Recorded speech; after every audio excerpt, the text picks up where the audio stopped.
લખતર ન્યાયાલય ખાતે વિશ્વ પર્યાવરણ દિવસની ઉજવણી કરાઈ।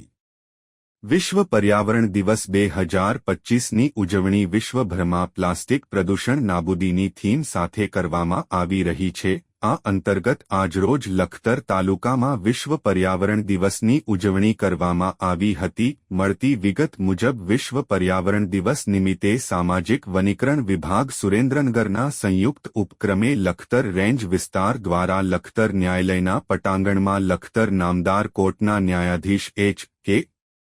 મેરિયા સાહેબના અધ્યક્ષસ્થાને વૃક્ષારોપણ કાર્યક્રમનું આયોજન કરવામાં આવ્યું હતું, જેમાં લખતર PIY.P. પટેલ, વન વિભાગના ACF.Y.M. Jadeja, RFO.B.R. Makwana, Lakhtar bar association પ્રમુખ હિતેન્દ્રસિંહ ઝાલા સહિત લખતર નામદાર કોર્ટ, લખતર પોલીસ વિભાગ, વન વિભાગના અધિકારીઓ અને કર્મચારીઓ ઉપસ્થિત રહ્યા હતા। જ્યારે વિઠ્ઠલગઢ ખાતે ACF.Y.M. જાડેજાની ઉપસ્થિતિમાં 1100 રોપાનું વૃક્ષારોપણ કરવામાં આવ્યું હતું। રિપોર્ટ જયેન્દ્રસિંહ ઝાલા।